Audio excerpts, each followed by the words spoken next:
Muy buenos días tengan todos.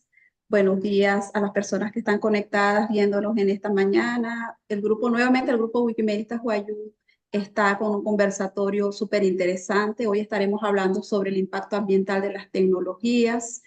Eh, Tenemos acá unos invitados súper especiales de la región que nos acompañan para llevar este tema hoy. Pues no cabe duda de que las tecnologías han transformado radicalmente la vida de millones de personas y han abierto nuevas oportunidades en la forma en la que se comunican, trabajan, se divierten, pero sin embargo es necesario la reflexión sobre el impacto de esta revolución digital, ¿no? En nuestro preciado entorno natural. Entonces, nos hacemos esta pregunta, ¿puede ir de la mano la protección ambiental y las tecnologías? Pues eso estaremos aclarando pues, nuestras dudas con nuestros invitados. Tenemos a Sebastián Laudet, que nos acompaña, Shailili Zamora y Cecilia Tuyú.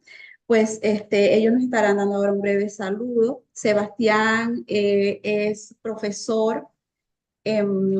Sebastián es profesor y asistente de ética y IA, es decir, inteligencia artificial y sociedad en el Departamento de Humanidades en el Colegio de Reyes de Londres. Y Shailili, pues, es de em,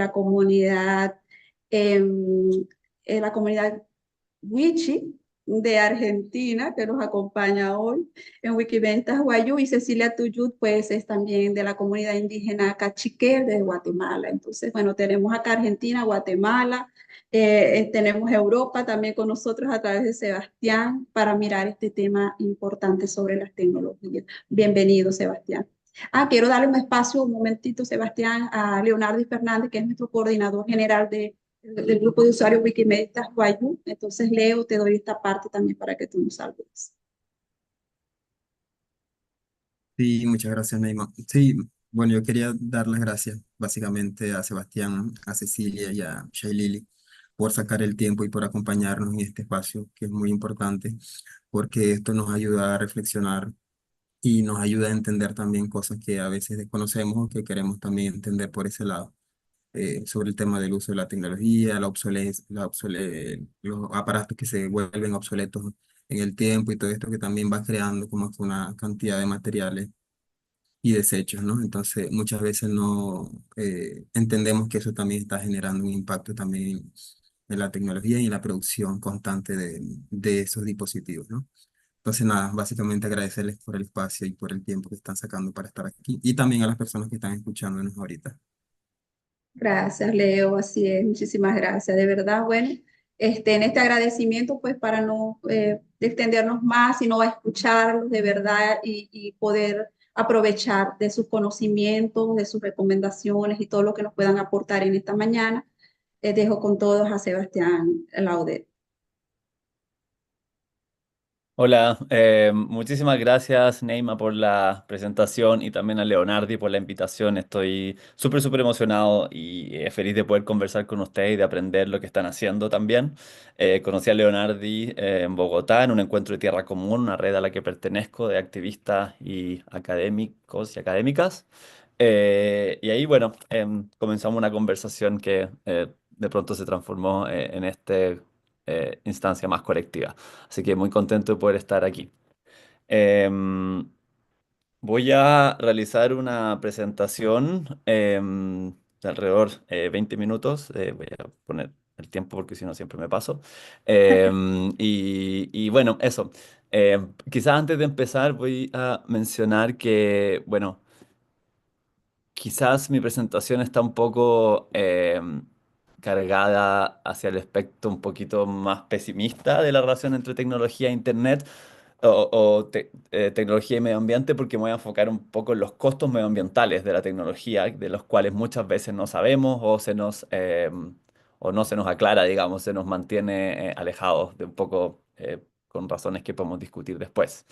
Pero también lo que voy a hacer hoy es no solo referirme así como desde una perspectiva global y distante, sino que quiero ver cómo distintas comunidades, en Chile en particular, que es donde yo nací y crecí, a pesar de que vivo en Inglaterra, cómo algunas comunidades en Chile están resistiendo este impacto ambiental. Y a veces no reconocemos muchas veces que detrás de muchas luchas ambientales hay un componente tecnológico. Eso es lo que me gustaría conversar hoy.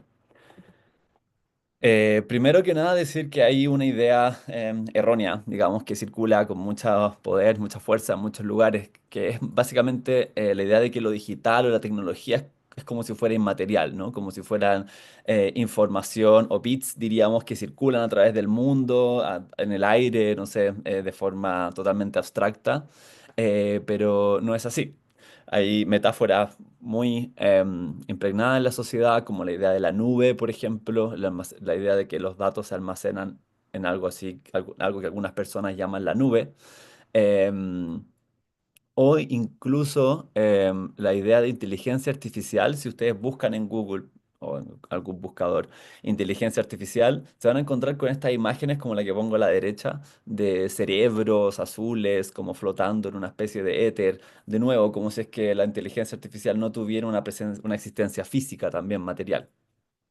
Em, Hay una teoría también muy popular, sobre todo en la disciplina de la economía, que es el desacoplamiento, que básicamente dice que a medida que las o las economías se digitalizan, se genera menos contaminación, porque básicamente esta digitalización permite realizar las mismas tipos de tareas, pero con un menor impacto ambiental. Por ejemplo, ahora estamos reunidos en Zoom o en YouTube y en el pasado quizá habríamos tenido que viajar, tomar avión y de esa forma para muchos y muchas las tecnologías generan este desacoplamiento entre impacto medioambiental y economía.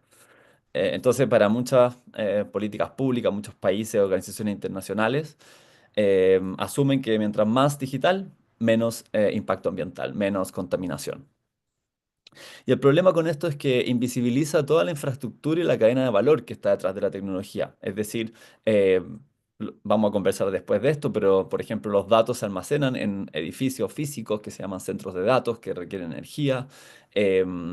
También la producción de dispositivos digitales desde los computadores donde estamos viendo esta presentación, los móviles que muchos de ustedes tienen ahora cerca, requieren minería. Como decía Leonardi, estos dispositivos también muchas veces después se transforman en basura, en chatarra electrónica. Entonces, todo esto queda un poco totalmente invisibilizado cuando se habla de lo digital como si fuera algo inmaterial. Eso era algo que quería aclarar primero, porque me parece que es como hoy resuena mucho esto en muchas conversaciones sobre la tecnología digital. Sin embargo, en la práctica, como decía, hay una gran y vasta infraestructura y cadena de valor detrás de la tecnología. Hoy traje este mapa cartográfico desarrollado por el grupo Coding Rights o Derechos de Código de Brasil, que lamentablemente solo está en inglés y portugués, no está en español, pero sé que los que hablamos español hacemos un esfuerzo, podemos entender un poquito de portugués. Ahí dejé la URL. Pero este mapa me encanta porque muestra un poco más la dimensión física o material y medioambiental de la tecnología. En este caso solo Internet, pero aplica también para muchas otras tecnologías. Entonces podemos ver que, por ejemplo, hay unas especies de cuadritos, unos minerales en distintos países que son de dónde se extraen ciertos minerales. Voy a hablar de ellos más en detalle en las siguientes láminas, pero eso vendría siendo una capa. La otra son el hecho que, por ejemplo, muchas de las empresas tecnológicas que concentran, que poseen la mayoría de las marcas y dispositivos, que producen la mayoría de los dispositivos, están muy concentradas en dos países, en Estados Unidos y en China. Y como podemos ver muchas veces, esos no son los países que absorben la mayor cantidad de impacto medioambiental generado por las tecnologías digitales. También está la capa de la chatarra electrónica o e-waste en inglés, que no solo genera contaminación bueno, en el mar, en las costas, sino que también muchas veces implica la emisión de sustancias tóxicas para el ser humano, para los animales, por ejemplo. Esto aplica no solo a pantallas y móviles, sino que también refrigeradores, lavadoras, etcétera. Hay todo un problema a nivel global en relación a la basura electrónica, que además se concentra de nuevo principalmente en países como India, sudeste asiático y África. Nuevamente, no los mismos países donde se producen estas tecnologías. Pero bueno, los y las invito a revisar este mapa porque es interactivo, entonces muy interesante para poder aprender un poco más sobre el aspecto material de Internet y las tecnologías digitales. El primer tema que quería abordar son los centros de datos, que se han vuelto, han estado muy en boga recientemente, sobre todo por la inteligencia artificial. Los centros de datos son estos edificios en donde se procesan mucha cantidad de datos. Se ven, aquí incorporé una foto, por ejemplo, de un centro de datos en Estados Unidos. Muchas veces son como oscuros, un poco secretos, difíciles de entender qué es lo que está ahí dentro y eso a propósito porque muchas veces estos datos son, se consideran de alto riesgo de seguridad, por así decirlo, por privacidad, inteligencia, etcétera. Y con la inteligencia artificial, la construcción y operación de estos centros de datos ha explotado, porque la inteligencia artificial requiere un análisis de muchísimos datos para poder encontrar patrones que luego permiten generar predicciones, ¿no? Pero básicamente por eso estos centros de datos se han vuelto tan relevantes en el último tiempo. Como en otras capas de las tecnologías digitales, están muy concentradas. Amazon, Google y Microsoft poseen alrededor del 60% de los centros de datos a nivel global. Luego vienen algunas empresas chinas, pero claramente Estados Unidos, empresas de Estados Unidos llevan la delantera aquí. Em, y actualmente dos de los problemas, hay otros, pero dos de los problemas más discutidos es la cantidad de electricidad que utilizan estos centros de datos. La razón es porque al procesar muchos datos, esto genera que los servidores se calienten. Entonces requiere mucha electricidad para poder mantener a cierta temperatura el centro de datos y que no se quemen, por así decirlo, los servidores. Y eso requiere, eso puede realizarse a través de aire acondicionado, digamos, o a través de agua que circula por tubos y mantiene helada, digamos, las salas donde están estos servidores. Si es que se opta por aire acondicionado, el uso de electricidad es gigantesco.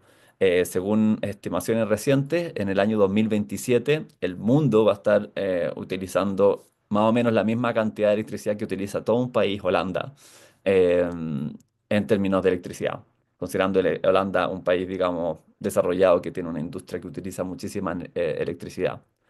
Y también es bastante preocupante la cantidad de agua. En 2027, el mismo año, se espera que sea alrededor de 4 a 6 veces el agua que utiliza Dinamarca. No solo eso, como detrás de las cifras también muchas veces se esconden algunas realidades. Una de ellas es que muchas veces estos centros de datos son construidos en lugares con sequía. Esto ocurre no solo en el sur global, en países como, o en lugares como en Querétaro, en México, por ejemplo, donde ya hay problemas de sequía, sino que también incluso en Estados Unidos, en Arizona, y como voy a hablar más adelante, en Chile, en la región metropolitana, en el centro de Chile. Pero lo que hemos visto en los últimos años es una creciente oposición local. Ahora yo voy a hablar de un caso de Chile, pero también me ha tocado conocer activistas y colegas de la academia observando casos de resistencia, digamos, comunidades oponiéndose a la construcción de estos centros de datos en Uruguay, en Holanda, en Irlanda y en Reino Unido, y en Francia. Esos son algunos de los países donde este como activismo de centros de datos, como le llamamos, están comenzando a emerger. Pero el caso que les quería contar hoy es de Chile. Un caso particular que se refiere a la construcción de un centro de datos de Google, un proyecto que no se ha construido y no sabemos si se va a construir, pero que ha capturado la atención de la prensa global porque el activismo que se realizó ahí fue muy claro en su solicitud y en sus demandas y generaron además material de protesta muy rico que ha servido para inspirar también otros grupos similares.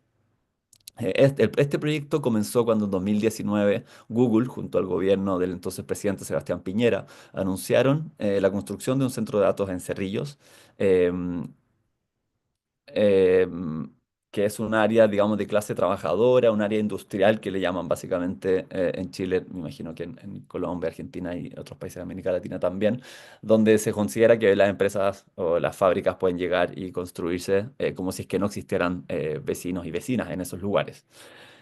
Cuando se anunció este proyecto con el apoyo del gobierno, em, un grupo de vecinos y vecinas decidieron descargar de internet básicamente el reporte medioambiental que Google tuvo que enviar para realizar este proyecto. Esto es un reporte ambiental obligatorio para proyectos de esta naturaleza. Y este grupo de vecinos y vecinas, sin conocer, digamos, saber mucho lo que era un centro de datos, muchos de ellos sin conocimiento de ingeniería, ciencias de la computación, digamos, informática, leyeron esto con mucho esfuerzo y encontraron una cifra que les preocupó, y era que este proyecto iba a utilizar 169 litros de agua por segundo en Cerrillos.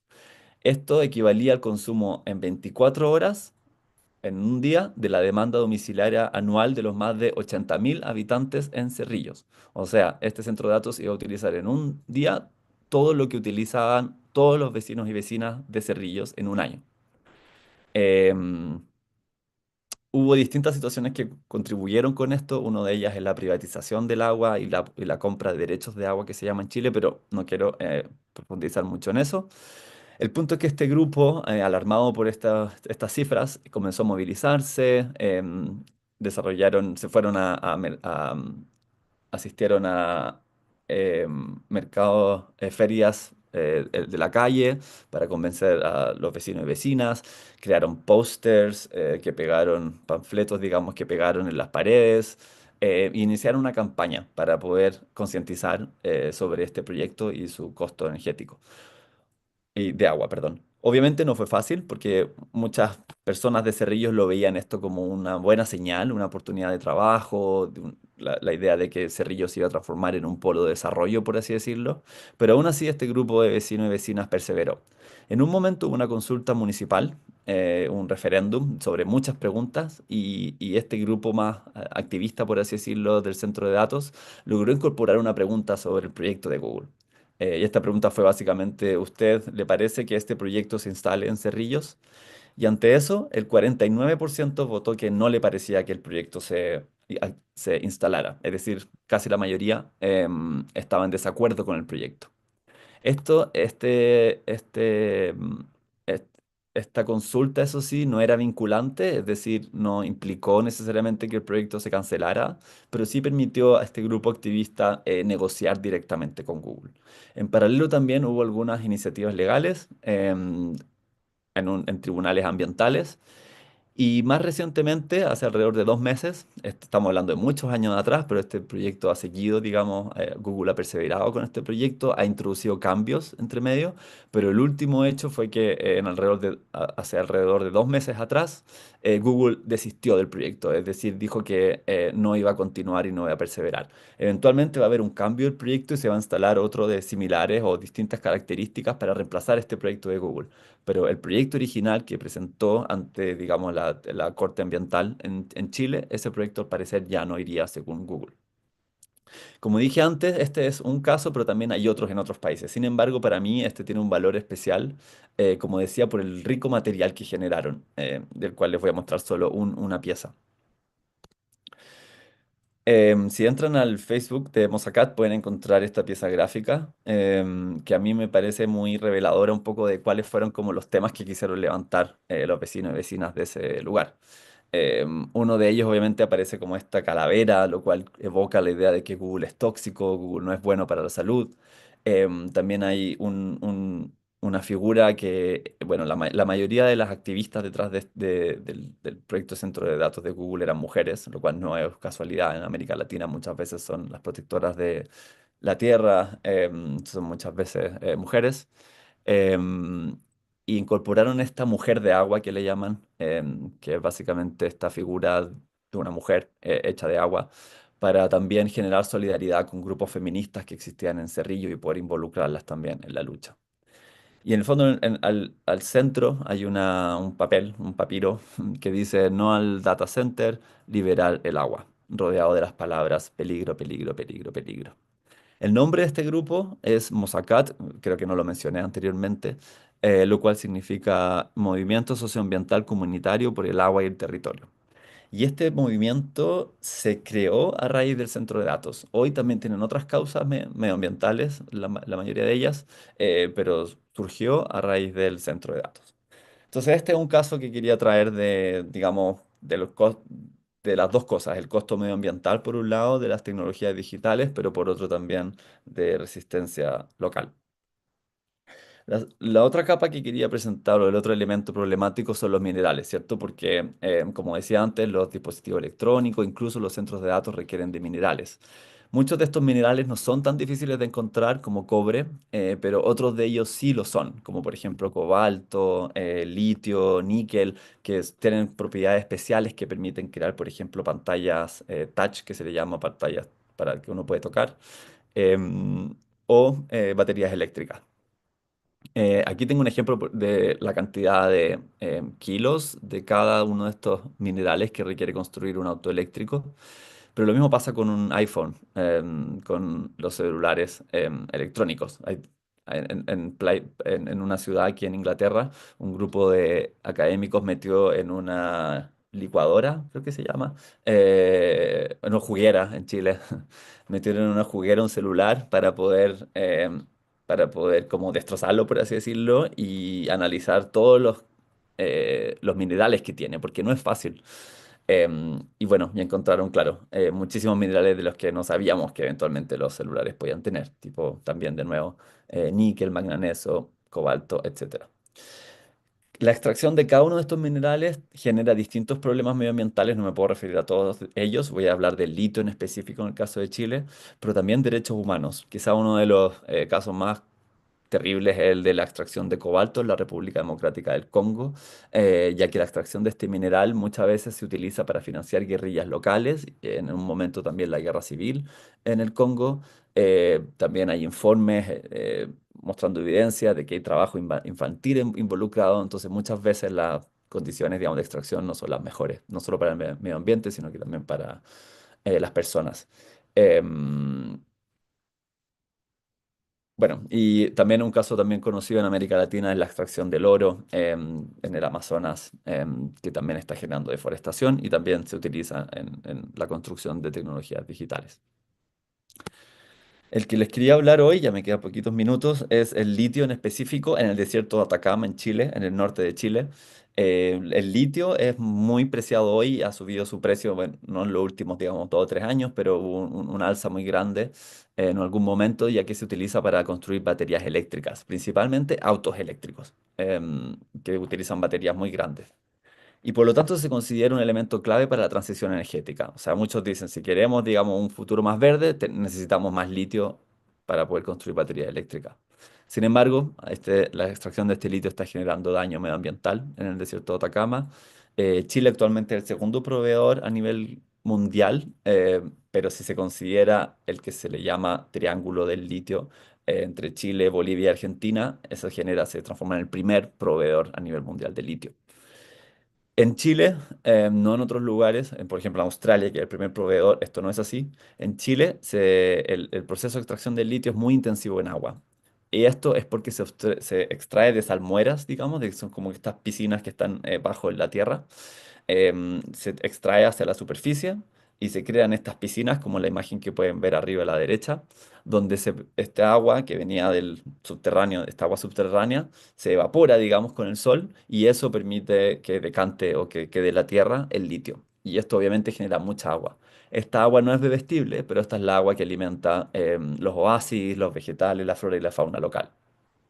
Em, Actualmente, incluso un tribunal ambiental en Chile declaró que hay incerteza científica, o sea, estamos viendo daños a, por ejemplo, a los árboles de algarrobo, a las colonias de flamencos, pero actualmente hay una situación de incerteza científica, se necesita más investigación. Además, es súper importante considerar que el agua es un elemento sagrado para las comunidades Licanantay que viven en el área. Imaginen que estas comunidades ancestrales viven ahí desde hace muchísimos años y han logrado sobrevivir a pesar de que este es uno de los lugares más secos del mundo. Y eso fue gracias a la especial relación que tienen con el agua. Les comentaba antes que la comunidad Licanantay perdió su parte de su vocabulario, pero hay una palabra que ha persistido que es agua, puri, que aún la recuerdan y la utilizan en sus ceremonias. Y más recientemente, el gobierno de Chile, liderado por el presidente Gabriel Boric, elaboró una política nacional del litio que pretende, entre otras cosas, aumentar de 1 a 18 los sitios de extracción, pero las comunidades locales han alegado o reclamado una falta de participación y de incorporación de su visión en este proceso. Aquí tengo una cita para terminar de un líder licanantay de 2019, cuando se realizó un encuentro COP en España. Originalmente iba a ser en Chile, pero se cambió por razones políticas. Y en este encuentro, este líder dijo: las comunidades, nuestro pueblo se está extinguiendo con la extracción considerable de agua en territorio atacameño. Estamos dejando gente sin agua para poder extraer el litio para poder tener estos dispositivos eléctricos que todos disfrutamos. O sea, en esta cita básicamente él está haciendo una conexión directa entre la extracción del litio y el desarrollo de tecnologías digitales. Eh, Antes de terminar, les quería comentar que en mi proyecto actual estoy intentando moverme un poco desde la infraestructura y la cadena de valor, un poco lo que pasa atrás de la tecnología, hacia la aplicación de la tecnología. Y me ha interesado mucho ver que hay proyectos de empresas como por ejemplo Microsoft y Huawei en el Amazonas colombiana, trabajando para utilizar estas tecnologías en contra de la deforestación y con otros beneficios, digamos, supuestos que podría esto traer. Sin embargo, encuentro que también el uso de estas tecnologías debiera realizarse de la mano con algunas preguntas, a mi parecer, muy críticas. Una de ellas, por ejemplo, ¿hasta qué punto estas iniciativas recogen las visiones y preocupaciones de las comunidades locales, ¿no? ¿Hasta qué punto a lo mejor esto es una especie de, nuevamente, expertos que vienen aquí a decir lo que hay que hacer, más allá de reconocer la lucha y el trabajo que han realizado las comunidades locales y la forma como estas comunidades también se relacionan con el medio ambiente? Y segundo, si acaso es posible desarrollar métodos participativos de inteligencia artificial que permitirían recoger estas visiones y tener una inteligencia artificial que no, que reconozca, digamos, las múltiples naturalezas en las que las comunidades viven. Quería hacer ese punto también porque también me gustaría mucho escuchar su opinión si es que conocen algo al respecto. Y bueno, la conclusión, lo que les decía, las tecnologías digitales involucran múltiples capas de extracción de recursos, hay derechos humanos y ambientales que están en riesgo, las comunidades confrontan la situación, pero hay disparidades, ¿cierto? Muchas veces no tienen mayores conocimientos o herramientas o tiempo para poder dedicarse a entender las implicancias de estos tipos de extracción y su conexión con la tecnología. Y básicamente necesitamos reenfocar el diseño y desarrollo de la tecnología para que esto no siga ocurriendo. Hay aquí un par de referencias por si quieren ver evidencia de lo que conversé. Muchas gracias y muy feliz de conversar con ustedes sobre este y otros temas. Ok, gracias. Gracias a ti, Sebastián. De verdad que es súper interesante todo esto que nos comentas, esto que nos has mostrado. De verdad que tiene una importancia muy grande, ¿no? Y nos damos cuenta que este impacto en el ambiente, de las tecnologías en el ambiente, pues conlleva a, que es muy significativa, ¿no? Conlleva de generar y creemos, hay algo muy importante que tú dijiste, o sea, lo consideré como que importante, y es que lo digital es como inmaterial, pero metafóricamente decimos la nube, y que preservamos y que utilizando lo digital contaminamos menos, pero nos damos cuenta que no, que se invisibiliza esa infraestructura que existe, esa cadena de valor que mencionas. Entonces, la creación de más dispositivos requiere como espacios de base de datos y todo esto, ¿no? Y conlleva, como decía, ese impacto ambiental muy significativo, donde hay generación de residuos electrónicos también. Entonces, esto de alguna manera afecta constantemente estos nuevos productos al ambiente, ¿no? Al agua, a todo lo que nos rodea. Realmente es súper interesante, Sebastián, ¿no? Y también algo que me llamó la atención, que Chile está entre esos proveedores, ¿no? El segundo proveedor del mundo. Entonces no teníamos conocimiento de ello, pero nos damos cuenta pues a través de tu diálogo que es así esa realidad, ¿no? Bueno, tenemos también acá a nuestra querida Shai Lili, que es una indígena de la comunidad Wichi de Argentina, es Wikimédica, y también está pues con nosotros, ¿no? Para que nos pueda compartir un poco de eso. Queda ahí las preguntas también a los que nos están viendo a través de YouTube, nuestro canal, y los que también están pues acá con nosotros para que puedan generar preguntas más adelante a Sebastián según lo que nos ha expuesto allí. Y queda algo muy importante también que habla él sobre la IA en el Amazonas, ¿no? Esto es un tema también espinoso, pero es un tema que hay que tocar y hay que visibilizar de alguna manera. Shai Lili, bienvenida.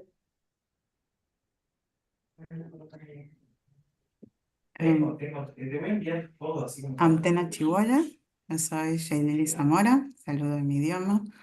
Am, Como dijo Neima, yo soy Wichí, soy del Chaco, Argentina, pero mi rama materna es Cariña, de Venezuela, un pueblo indígena de Venezuela, entonces tengo ambas ascendencias. Am, Cuando Leonardi me invitó para este conversatorio, lo pensé, ¿no? Acerca de cuál sería mi aporte en esta conversación, siendo que la tecnología es algo que está en mucho debate y al mismo tiempo es algo que nos rodea constantemente, ¿no? Al menos en mi contexto, que vivo en una ciudad, trabajo en el área de las tecnologías mismas, y todo lo que es el mundo wiki tiene ese impacto en lo que es tecnología, acceso abierto, el uso de lo digital, capacitación en el uso de lo digital, de lo tecnológico. Entonces hay como muchas conexiones ahí, ¿no?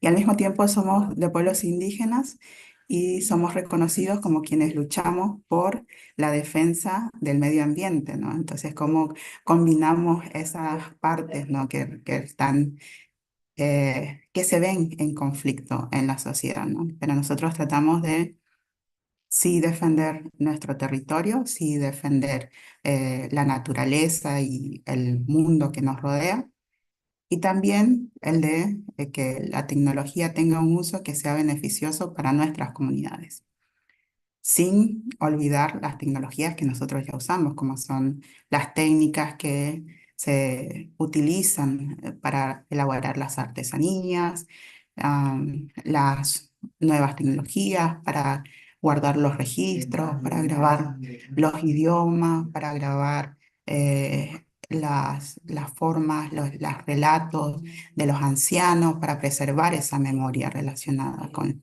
nuestros pueblos indígenas.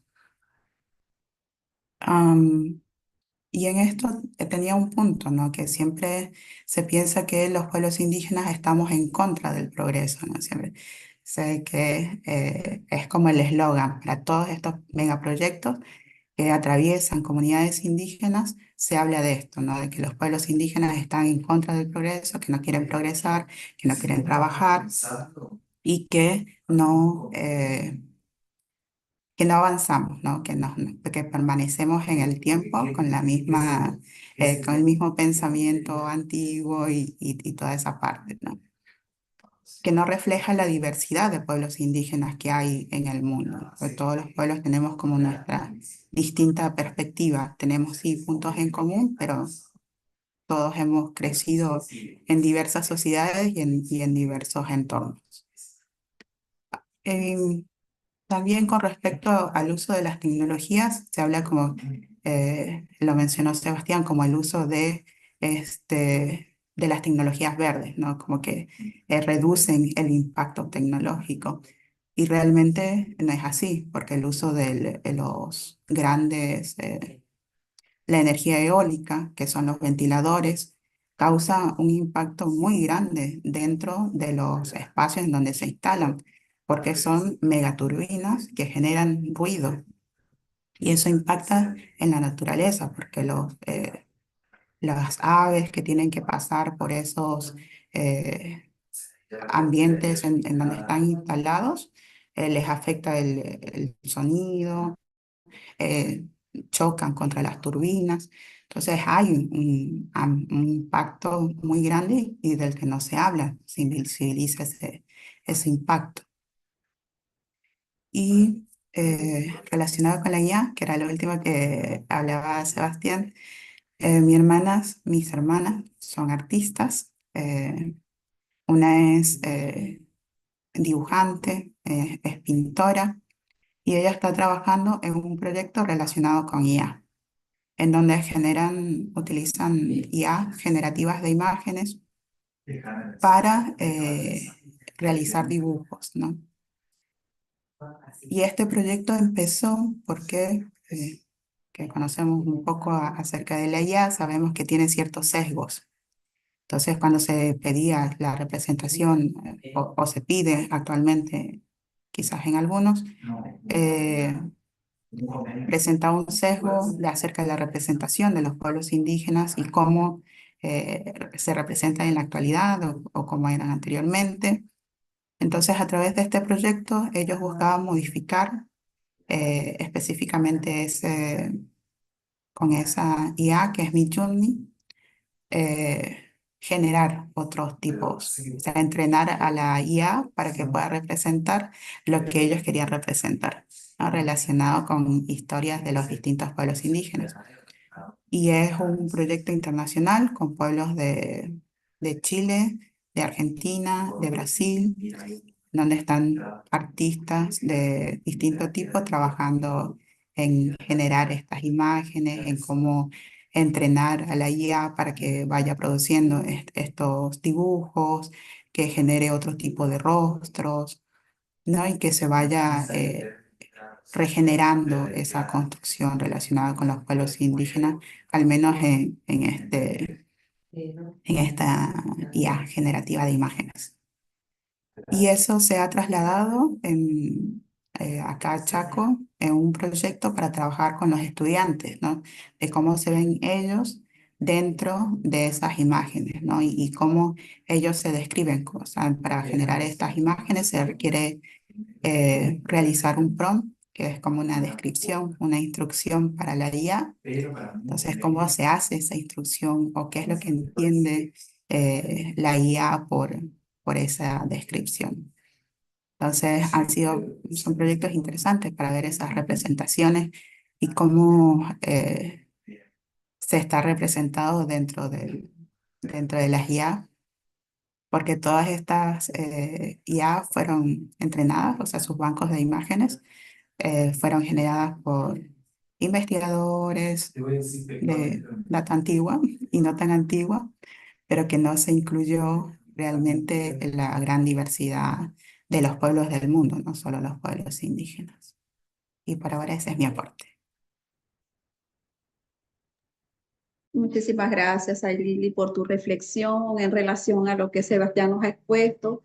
Y bueno, es una realidad, ¿no? El tema de los pueblos indígenas frente al medio ambiente. Siempre nosotros estamos en esa visión de preservar, de mantener esa armonía con la tierra, con la naturaleza. De hecho, es un respeto grande que le tenemos. Los hemos personificado en deidades también desde tiempos inmemoriales, desde nuestros ancestros. Para nuestra mitología guayú, por ejemplo, nosotros anteriormente éramos plantas, después pasamos a ser animales y ahora somos seres humanos. De toda esa mitología nuestra, dentro de nuestra cosmovisión, dentro de nuestra espiritualidad, en nuestro mundo mítico religioso, siempre está en nuestro entorno, ¿no? La madre tierra, el agua, Juyá, nuestro gran padre, en la claridad, la oscuridad, todos esos elementos naturales que forman parte de nuestras deidades. Entonces es una conexión increíble lo que hay, Shailili, de nosotros los indígenas con el medio ambiente, ¿no? Y muchísimas gracias por esa reflexión y también me llamó la atención en tu intervención cuando hablas sobre el aspa, de esos ventiladores que llamamos, o que son esos parques eólicos tan inmensos que también lo hay acá en La Guajira, ¿no? Entonces, tenemos, por ejemplo, en esta parte del hemisferio, que estamos muy a la orilla del Mar Caribe, tenemos las aves migratorias.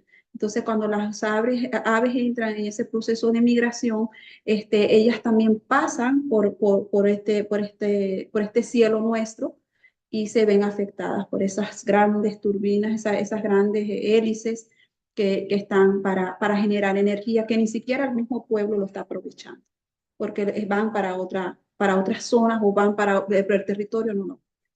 Bueno, muy bien, gracias por la reflexión, Shadili. Y bueno, tenemos a Cecilia. Ceci, es tu turno. Cecilia Tuyut, wikimedista de Guatemala, también del pueblo indígena Cachiquel, que nos comparte también sus reflexiones. Ceci. Bueno, Shaqeri Bonojel, Ninday Bertachi Utsiwech, Irish Kopebabech, Kariach Keyohi Wakashach, Hanilak at ayefrejun na ojreritajin niqach'op roma riqasamaj niqab'en to hanilak atzinel chuqachin qetamaj achkeni kich'op achketajin nikulhuachitej chupan jujuntaq dinamit. Bueno, buenos días a todas y todos. Gracias por la invitación, Neima y Leonardi. Pues yo me encuentro en la misma situación de Shai Lily, porque pues sí, nuestro trabajo es como en un entorno también digital, pues es la Wikipedia y estamos como en este entorno digital y que habemos muchas activistas que están planteando o estamos planteando proyectos de revitalización lingüística desde lo digital. Entonces, pues porque vivimos en un mundo en donde eh, pues lo digital se ha vuelto como indispensable para todos y todas, el tener como un teléfono, el tener una computadora, porque es como tu brazo derecho e izquierdo para poder trabajar, o incluso pues ahora que nos estamos reuniendo y poder conocernos y saber lo que pensamos y lo que sentimos acerca de estas problemáticas, pues necesitamos las tecnologías, pero sí, y hemos aprendido pues a habitarlas también. Y entonces decimos, ¿cómo hacemos? ¿O será que todavía es posible concebir un mundo en donde la tecnología no sea tan necesaria o imprescindible para vivir? Porque pues ya nos hemos como acostumbrado y acoplado, pero que nuestros trabajos y nuestros activismos los hacemos desde lo digital también, porque lo hacemos en la defensa del territorio acá cuando se vienen y se proponen como megaproyectos, como en el caso de Guatemala, de la energía, un megaproyecto energético que se llama Trexa, en donde es como un cableado que cruza toda América Latina y más, en donde si se instala este proyecto en nuestro territorio, pues la vida se perdería a kilómetros de distancia, es decir, se instalan y entonces uno ya no puede habitar estos territorios, la vegetación se muere, el agua se muere, los animales, o sea, todo, la vida en sí se perdería como tal. Y hemos tratado de frenar estos procesos, pero, o sea, ¿qué hacemos para que estos impactos de la crisis climática no porque los vivimos a diario? O sea, el calentamiento global, que las lluvias se hacen más fuertes, que hay tormentas más fuertes, vivimos en un constante qué hacer, ¿verdad? O cómo proponemos o qué proponemos para frenar esta crisis climática. Y nos vemos como en problemados porque estamos ante estas dos circunstancias. Entonces, pues creo que la pregunta sería, entonces, qué podemos hacer, ¿verdad? ¿Qué podemos hacer y cómo actuar, ¿verdad? Y cómo ser conscientes en el uso de la tecnología y cuándo sí utilizarla y cuándo no y en qué medida. Creo que son cosas que deberíamos reflexionar también, sin olvidar pues que eso, que las tecnologías enseñadas por nuestros abuelos y abuelas, que pues es la práctica del idioma y practicarla en casa, que se pueden, que es, creo, el corazón de la revitalización de nuestras lenguas, poder hablarlas en nuestras casas, en nuestras comunidades, proteger el territorio, porque si hacemos memoria de las prácticas y vivencias de nuestros abuelos y abuelas, creo que eran totalmente distintas a las que tenemos ahora, es decir, su cuidado del agua, o sea, como un elemento de vida como tal y que no habían escaseces como las que hay ahora. Claro que hubieron como las crisis que conocemos cada uno como de nuestros territorios, pero su conexión con la naturaleza, con la madre tierra como tal, no ha sido como tan destructiva como la que se ha construido en esta actualidad. Entonces, eso, como qué hacemos, ¿verdad? Frente a la crisis climática y cómo actuamos como territorios para de alguna manera utilizar como conscientemente las tecnologías.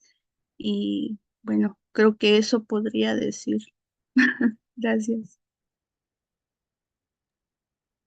Gracias, gracias, Ceci. Muchísimas gracias también que nos acompañas pues, en este diálogo, en esta reflexión sobre las tecnologías y el medio ambiente, ¿no? Bueno, algo importante que dices, ¿qué podremos hacer? ¿Qué podemos hacer para frenar toda esta crisis medioambiental, esta crisis climática?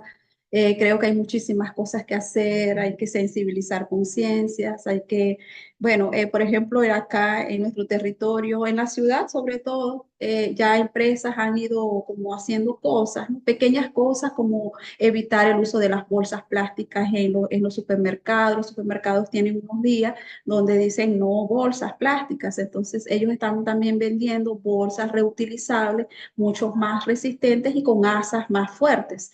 Entonces uno lleva su bolsa a ese supermercado y te ganas puntos adicionales por llevar tu bolsa. Un punto acá en Colombia, por ejemplo, son 7 pesos en algunas locales de centros, ¿no? Entonces, eso como que motivar un poco y concientizar, pero sabemos que a veces también son pequeñitas cosas que hacen las empresas como para reivindicar, ¿no? Todo ese impacto que hay, pero entonces tienen que existir propuestas mucho mayores, propuestas más significativas y creo que desde lo que estamos haciendo a través de nuestro trabajo y desde nuestros espacios, esto que nos comparte Sebastián, esas realidades que nos cuenta Sebastián, estas reflexiones de cada una de estas mujeres indígenas, Sebastián, como es Shai Lili, como es Ceci, nosotros desde Wikimeditas Guayú en la región de Latinoamérica y el Caribe, estamos haciendo pues algo, ¿no? Y poniendo nuestro granito de arena y esperemos que también podamos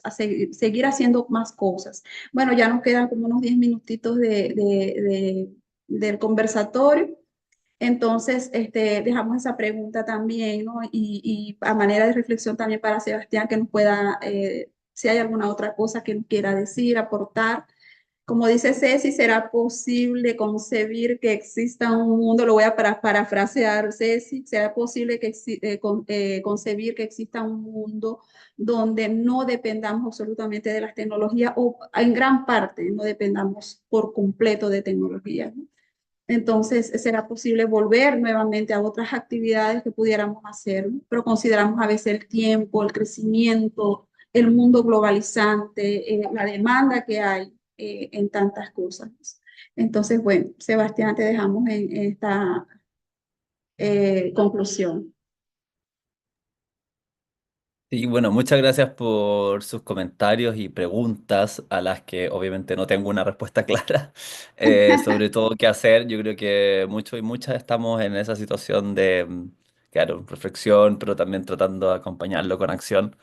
Ujú. Voy a tratar de unir cosas que dijeron Shailili y Cecilia como de forma separada, pero quizás se pueden unir un poco porque Shailili hablaba, claro, como en sus comunidades indígenas quizás o en tradiciones, digamos, se utiliza tecnología para artesanía, por ejemplo, o más recientemente para revitalizar, para la revitalización lingüística. Em, Quiero hacer un comentario quizá un poco teórico, que es que estas tecnologías digitales que tenemos hoy fueron nunca el medio ambiente o la naturaleza fue una preocupación fundamental para las personas que pensaron y desarrollaron esta tecnología. Lo que quiero decir con eso es que si es que a lo mejor hubieran comenzado de otras formas de pensar en la que el medio ambiente es relevante, en la que la naturaleza es parte del día a día, etcétera, como ese tipo de pensamiento indígena al que ustedes hacían alusión, a lo mejor las tecnologías serían diferentes si las pudiéramos impregnar con ese tipo de de preocupaciones, ¿no? Con ese tipo de cuidado por el medio ambiente. Pero históricamente eso no fue una prioridad para las personas que desarrollaron las tecnologías que tenemos hoy. Entonces, en ese sentido sería interesante ver si acaso este tipo de pensamiento es más situado, digamos, con un enfoque medioambiental, por así decirlo. ¿Qué tecnologías podríamos tener si es que eso fuera más central, digamos, en la forma como diseñamos la tecnología? Y lo otro que es que está, de nuevo, la mayoría de las tecnologías que utilizamos son desarrolladas por empresas que, de nuevo, no tienen en sus principales preocupaciones en el medio ambiente, sino que generar ganancias. Y la cantidad de datos que muchas veces se utilizan no tiene mucho que ver con, de nuevo, no está el medio ambiente ahí como una preocupación central, es una externalidad, algo que aparece después, en un segundo momento, y después se piensa, ¿no? Pero OpenAI, que desarrolló ChatGPT, el medio ambiente no está dentro de su preocupación. Si uno ve los rankings de cuáles son los mejores sistemas de texto de inteligencia artificial tipo ChatGPT o Copilot de Microsoft, ellos hacían ranking, digamos, cuál es el mejor sistema y siempre todo tenía que ver como con cuál respondía más rápido las preguntas o respondía o analizaba más datos, pero eficiencia energética o de agua, no sé, o medioambiental no estaba en ese ranking. Era solo como el más rápido, el más no sé qué, el que usa más datos. Entonces, a lo mejor si es que pensáramos desde el principio las tecnologías con este tipo de pensamiento que ustedes hacen alusión, tendríamos algo distinto. Pero qué hacer, la verdad es que no tengo una respuesta, pero aprendí muchísimo este conversatorio y nada, y feliz de continuar esta conversación, a lo mejor en otros espacios o en otros Así, momentos. Pero muchas gracias por compartir conmigo sus pensamientos. así es. Muchísimas gracias, Sebastián. De verdad que es así, tienes toda la razón, ¿no? Aunque no, de alguna manera las tecnologías han traído beneficios, ¿no? Han tenido sus ventajas, sobre todo en la transformación digital del sector sanitario, en el tema de la telemedicina, es decir, la salud, ¿no? Ha mejorado muchas cosas y ha aligerado también procesos quirúrgicos, en fin, muchas cosas importantes y necesarias que deben quedar allí, pero hay otras en el ámbito de la información, del crecimiento de las empresas para crear muchas veces o recrear más bien y entretener, ¿no? Entonces, hay que pensar un poquito también en esa situación. Bien, entonces ya estamos al final. Voy a también a dar una parte, un momento a Leonardo para que también nos de sus reflexiones finales y luego entonces estamos cerrando y agradeciendo pues inmensamente a ustedes por la participación. Leo. Sí, Neima, muchísimas gracias, Sebastián, Shailili, Cecilia, por reflexionar en relación a este tema. Era la idea más que todo reflexionar y poder escucharles y poder saber también qué está pasando en otras partes de la región y las cosas que tenemos en comunes en relación al tema del medio ambiente, el tema de los proyectos que se están trabajando o que se están desarrollando dentro de los territorios. Por ejemplo, Neymar ha comentado el tema del plástico. Actualmente desde Wikimedia Guayo estamos haciendo campaña para el, que no se use el plástico o la recolección de tapas plásticas porque la COP 2024 va a ser aquí en Cali, en Colombia. Entonces, como que también mandar un mensaje de que esas cosas plásticas, no hace mucho le escuchábamos de una anciana en Uribia, aquí en La Guajira. Decía que anteriormente el plástico no estaba, no era parte de nuestra cotidianidad, no era algo que conocíamos. Y llega el plástico ahora a nuestras comunidades y no sabemos qué hacer con ese plástico, esas bolsas plásticas que van hasta los territorios, no sabemos hacia dónde llevarlas o qué hacer con esas cosas y se va esparciendo por todo el territorio. Entonces es un poco triste también ver esa situación y lo que queremos hacer también es reflexionar en ese sentido. Y bueno, hablaban del tema de la implementación de proyectos en territorios. Allí, por ejemplo, una de las cosas que yo entendí es el tema de la extracción de recursos de los territorios para beneficiar a empresas o a grandes multinacionales que al final no están retribuyéndole a la comunidad todo ese recurso, toda esa, hasta la misma información que sale también muchas veces no retorna. Entonces, por eso nos damos cuenta que las comunidades locales, las comunidades indígenas todavía son las que están fuertemente dentro del tema de las brechas digitales o que el internet no funciona o no tienen aparatos sofisticados y todas estas cosas. Entonces, a pesar de que se extraen todos esos recursos, la comunidad no se beneficia en sí de esa extracción como tal. Al final vienen dañando todo el ecosistema que permite a estas comunidades mantenerse y poder subsistir haciendo uso de las tecnologías propias que tenemos como comunidades indígenas. Entonces eso, la mercantilización del territorio, la mercantilización de los recursos, de las plantas, de los animales, y de muchas cosas que también al final impactan nuestras comunidades y que era necesario o es necesario seguir profundizando y hablando sobre esto también para ver qué se puede hacer o qué se puede eh, trabajar junto a las comunidades también, por ejemplo, con comunidades educativas, con estudiantes, hacer buen uso de la tecnología, hacer uso correcto de las tecnologías también. Nosotros como pueblos que estamos haciendo uso de las tecnologías para la revitalización de nuestros idiomas también es necesario también porque eh, eh, de alguna manera esto ha facilitado también muchas cosas, como por ejemplo la comunicación. Esta comunicación que estamos teniendo, que estamos todos en varias partes diferentes, pero tenemos la posibilidad ahora de estar viéndonos por acá. Entonces, nada, muchísimas gracias Neima, Sebastián, Shailili, Cecilia y a todas las personas que estuvieron viéndonos por acá. Sí, bueno, gracias también a ti, Leo, gracias a todos. El material queda acá en nuestro canal de YouTube. Y bueno, como dice Sebastián, quizás para otro momento y otro espacio estaremos compartiendo con mayor amplitud cada punto, tema. Son muy interesantes de verdad. Llevarlo a estos espacios, seguir ahondando y seguir concientizando, ¿no? También a las personas. Bueno, no, ya llegamos al final de este conversatorio y que tengan un feliz día, que la pasen súper rico y muchas bendiciones, de verdad. Chao. Gracias. Chao. Chao, gracias.